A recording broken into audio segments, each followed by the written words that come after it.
Hello students, welcome once again. Hope all are fine.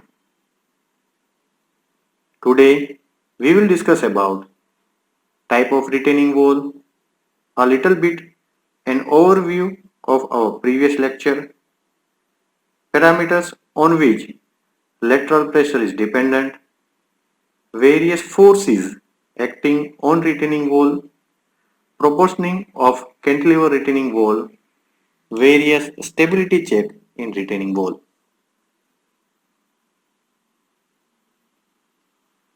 First we will see various types of retaining wall. First is the gravity retaining wall. A gravity retaining wall is mostly made up of plain cement concrete or masonry or any stone masonry. The stability of wall is maintained by its own weight only. It is generally suitable for a height up to 3 meters. Another type of retaining wall is cantilever type retaining wall. This type of retaining wall is most economical for height up to 8 meters. Structure consists of the vertical cantilever spanning from a large rigid base slab. Stability is maintained essentially by the weight of soil on the base slab plus self-weight of the structure. Another type of retaining wall is the counterfort retaining wall. In counterfort retaining wall, the stem and the base slabs are tied together by counterfort at a suitable interval, as shown in figure. Because of provisions of counterfort, the vertical stem as well as the heel slab acts as a continuous slab. The counterfort acts as a tension members to support the stem and reduces the bending moment. It is most suitable for a height up to 6 to 7 meters. Another type of retaining wall is buttress retaining wall. It is similar to a counterfort retaining wall, but bracing is constructed in front of wall as shown in figure. It is more effective than a counterfort retaining wall, but not suitable where space in front of wall is to be utilized.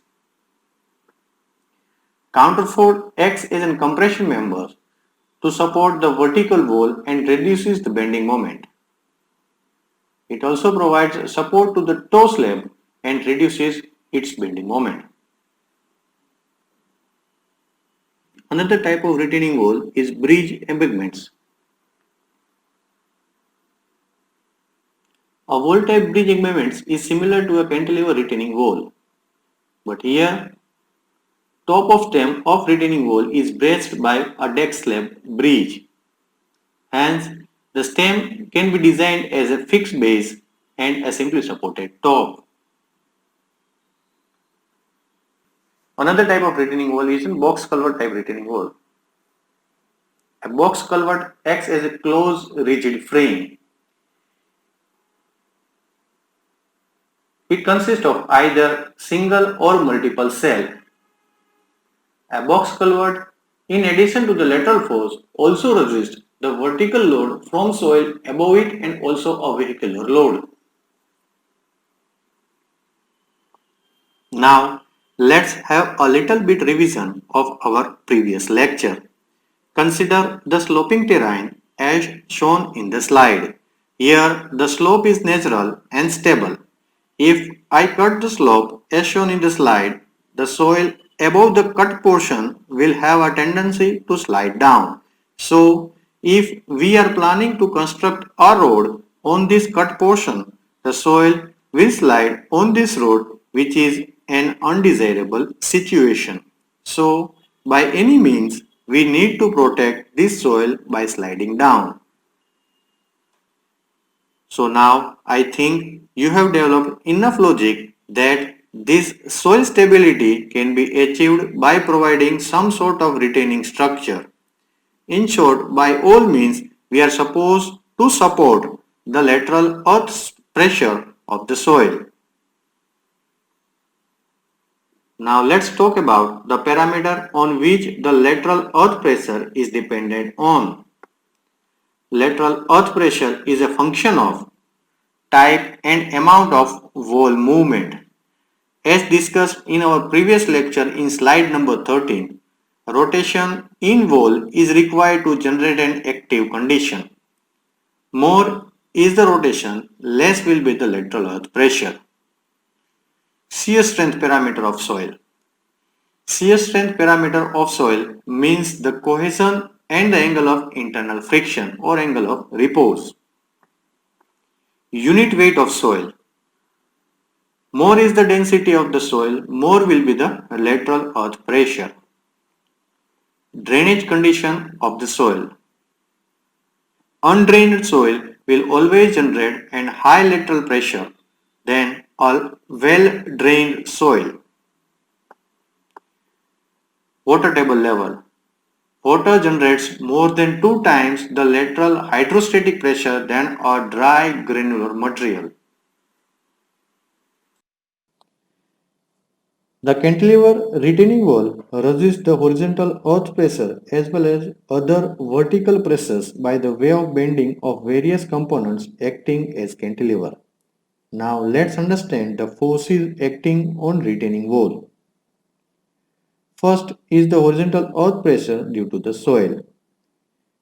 In this slide, we can see that the backfill will generate the horizontal lateral force and pushes the retaining wall away from the backfill. With increases in the height of retaining wall, density of backfill materials, etc., the magnitude of overturning moments and sliding force which tends the wall to overturn and slide respectively increases. As shown in figure, this active soil pressure varies linearly with respect to height. We will identify these forces as pH throughout the semester. Pressure will be generated after construction of retaining wall as backfill is filled after the construction. Here we will assume that soil mass is semi-infinite, homogeneous and cohesionless. The back of the wall is vertical and smooth. In other words, there is no shear stress between the wall and the soil. Also, the wall yields above the base and satisfy the deformation condition for plastic equilibrium.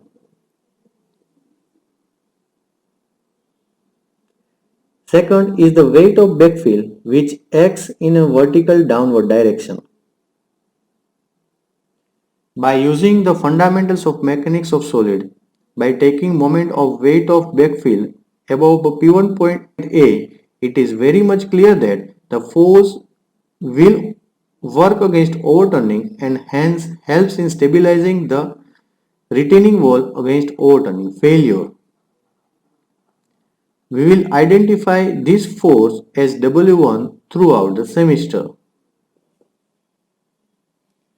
In addition to this normal force of backfill, weight will generate the resisting force against sliding as frictional resistance between the base slab and soil increases. Retaining walls are majorly constructed by concrete. Back of wall is never smooth as assumed in our previous slide. Due to this, frictional forces develops. This frictional force parallel to the back of the retaining wall when considered along with the active soil pressure will make the resultant pressure inclined to the normal of the wall. But in our theory, we will neglect this frictional force and active horizontal pressure will be truly horizontal.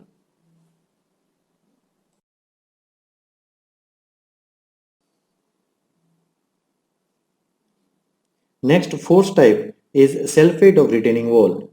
Shape of retaining wall is divided into four parts: rectangular and triangle portion of stem slab, rectangular portion of base slab, and rectangular portion of key slab.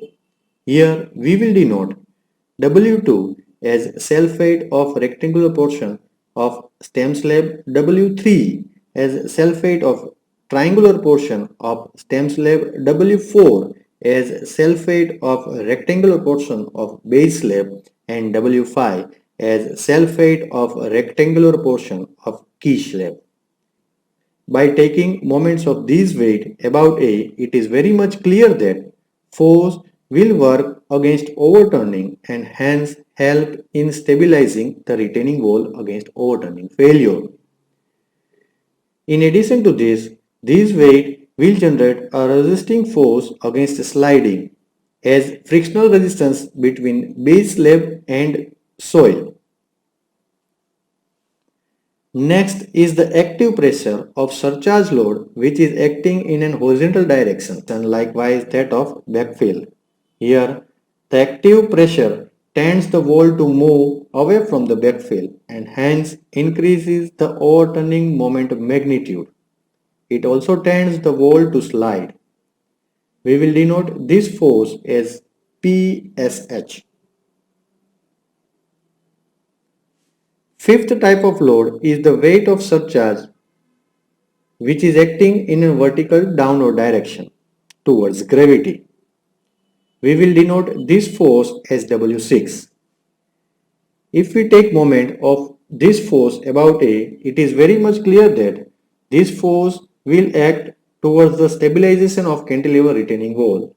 Also, weight of surcharge will also help to develop the sliding resistance.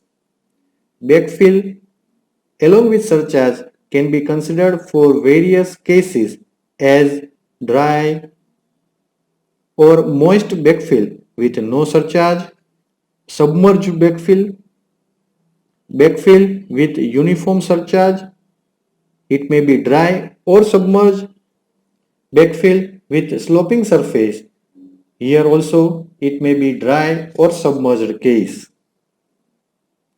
Sixth is the hydrostatic pressure generated due to the presence of groundwater and it will act in an horizontal direction tends the retaining wall to move away from the backfill.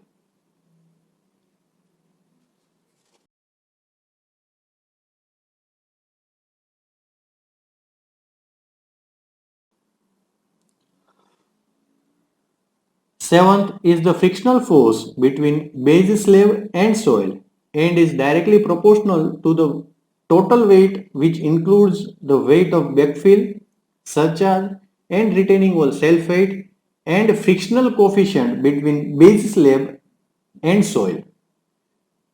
This derived force will resist the failure of retaining wall against sliding. Eighth is the upward soil pressure acting below the base slab. Here, the base width of a retaining wall is designed in such a way that the maximum pressure on the undersoil causes due to the load distribution must not exceed the self-bearing capacity of the soil. In addition to this, it is ensured that no tension is developed anywhere on the section. This is possible if the resultant load falls in the mid-third zone of the base width.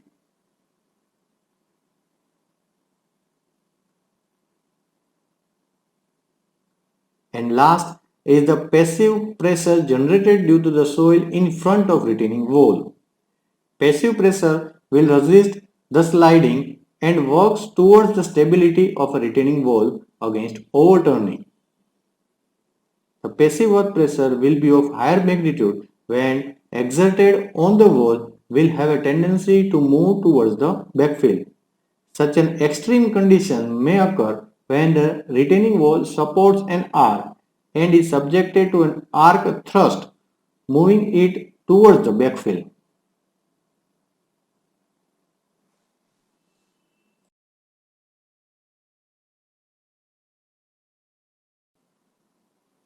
Each project will impose certain requirements on wall proportioning. The height of wall is a function of the required elevation difference on each side of wall and the depth of cover on the toe side of the wall. The footing width is a function of wall height and the stability requirement established in design procedures. Design of retaining wall involves determination of its dimensions and the amount of steel required. Before starting the actual analysis of retaining wall, some preliminary dimensionings are to be assumed. These primary dimensions of retaining wall are assumed on the basis of some thumb rules which are explained in this slide. First is the depth of foundation. The minimum depth of foundation is determined on the basis of Ranke's formula which you have studied in your soil mechanics subject. Minimum depth of foundation will be equals to 1 minus sin phi upon 1 plus sin phi into Q0 upon gamma, where Q0 is the safe bearing capacity of soil, gamma is the unit weight of soil, and phi is the angle of internal friction or the angle of repose. The height of retaining wall. Depth of foundation is added to the height of material to be retained to get the height of retaining wall, capital H. Base width. The width of the base slab can be determined by considering the equilibrium of various forces at the base. Based on exact analysis and experience, it is found that base slab width varies from 0.4 H to 0.6 H. Thickness of base slab. For preliminary analysis, the thickness of base slab is assumed to be H by 10 to H by 15, where H is the total height of retaining wall. The thickness of base slab shall not be less than 300 mm. The thickness assumed should be checked for bending moment and shear force requirement.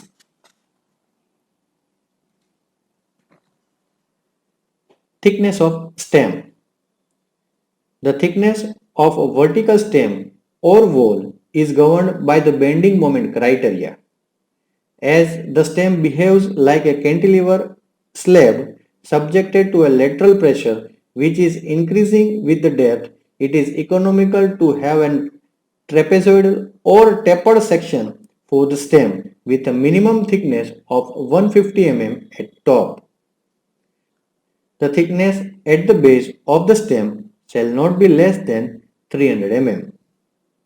Initially, the thickness of stem can be assumed to be about 8 to 10% of the total height of retaining wall or can be found from the bending moment criteria.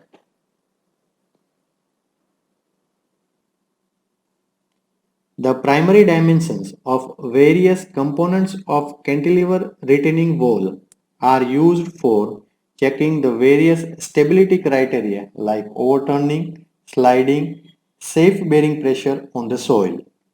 If these criteria or requirements are satisfied, then dimensions are adopted and design calculations regarding the area of steel, etc. are done.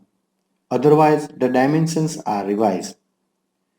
In the design, the engineer will have to establish the dimensions of trial section, the geotechnical property of soil, and the earth pressure on bearing surface of retaining wall. First, we'll go for instability against the sliding. The lateral pressures tends to push the retaining wall away from the higher backfill. A sliding failure will occur along the contact surface on the bottom of the footing and the foundation soil by shear along the surface through the soil beneath the footing. The factor of safety against sliding is defined as the ratio of force which resists sliding to derived forces. The contribution of the resultant force that would develop from the passive pressure on the front side of the wall is often omitted because the backfill may be placed behind the wall before filling is placed in front of the wall. Also, passive pressure may not fully develop, especially if the filling is of clay. The resisting force is a function of the shear strength of the foundation soil. If the resistance to the sliding is not sufficient To offset the driving force, the footing size may be increased or a shear key is added to the footing. This may increase the length of the shear force and passive resistance and therefore the magnitude of resultant force. As per IS 456-2000, clause number 20.2, the factor of safety against sliding should not be less than 1.4. In case where dead load provides the restoring moment, only 0.9 times the characteristic dead load shall be considered.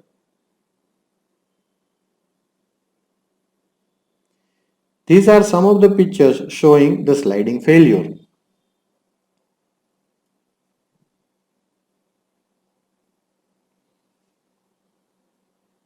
Stability against overturning failure. Computation of stability against overturning are usually accomplished by comparing the moments of the forces which tends to overturn the wall and the moments of forces which resist overturning. The factor of safety against overturning is the ratio of the moment which resists overturning to the moment which causes overturning.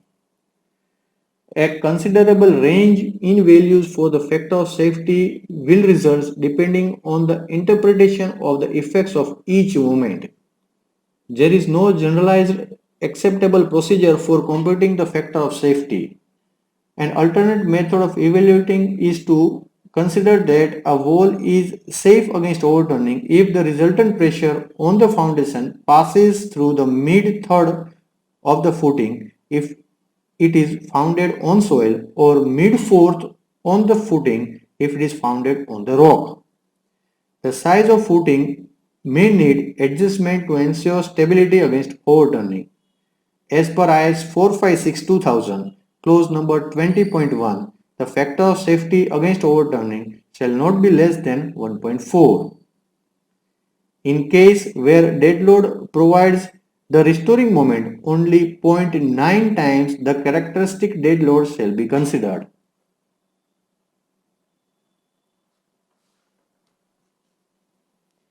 These are some of the pictures showing sliding failure.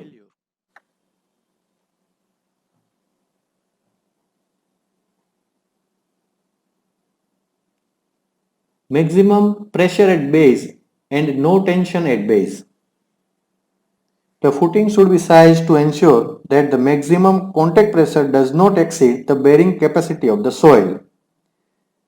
The bearing capacity of the soil is determined using same criteria as for spread footing.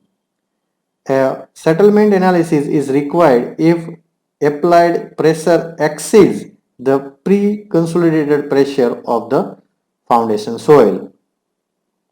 The analysis is based on computed pressure distribution along the bottom of the footing. Also, excessive differential settlement will contribute to the stability of the wall.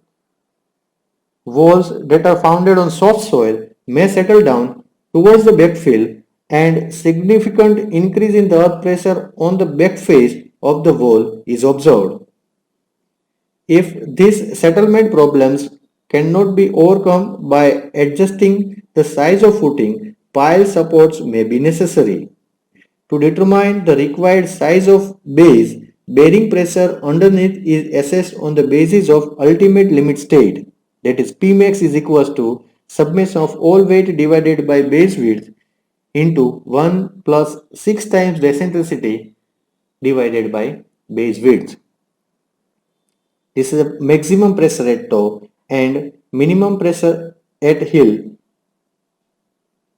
that is summation of weight divided by B, that's base width, into 1 minus 6E, that's eccentricity divided by B, where Pmax should be smaller than SBC, that's cell bearing capacity, and Pmean should be greater than 0. That is, no tension is allowed at heel slab. These are some of the pictures showing the bearing failure.